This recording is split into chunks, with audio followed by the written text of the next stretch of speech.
الاهلي بيفوز على سيراميكا وبيوصل للنهائي، ومن شويه الزمالك برضو يوصل للنهائي عن طريق الفوز على بيراميدز بركلات الترجيح.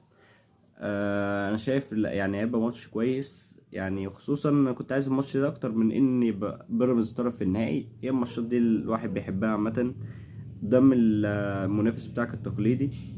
المهم هنتكلم عن الماتش. الاهلي النهارده يعني نزل بلعب كويس. انت خلال 25 دقيقة نازل، اول 25 دقيقة نازل ضاغط سيراميكا، وقدرت انك تسجل هدف ممتاز جدا بعرضية ممتازة وعالمية من زيزو.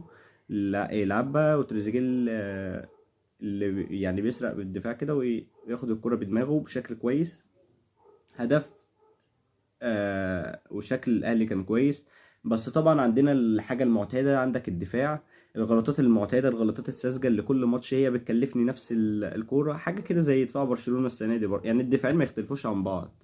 واحد دفاعه من بعد عبد المنعم ما بقاش شايف قدامه، واحد من بعد انيجو مارتينيز مش شايف قدامه.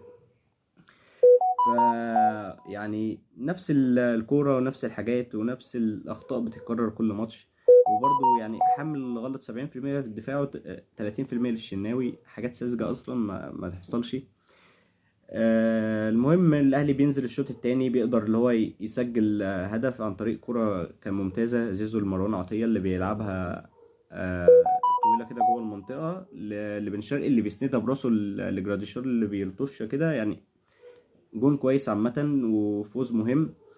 وفوز يعني كان ممكن يبقى أكتر من كده، خصوصا عندك طاهر وعبد القادر مضيعين انفرادات كتير.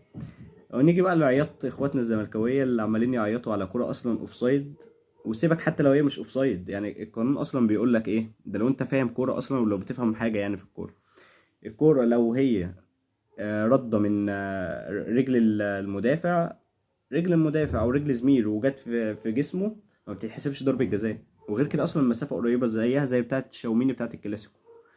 فلو انت اصلا بتفهم كوره غير كده الكوره اوف سايد، عكس بقى بتاعت محمود حمدي الونش اللي هي جت في ايده ماتش بيراميدز وما اتحسبتش في صباح الفل يعني. فكل الدعم للنادي الاهلي وباذن الله يعني نكسب السوبر. السلام عليكم.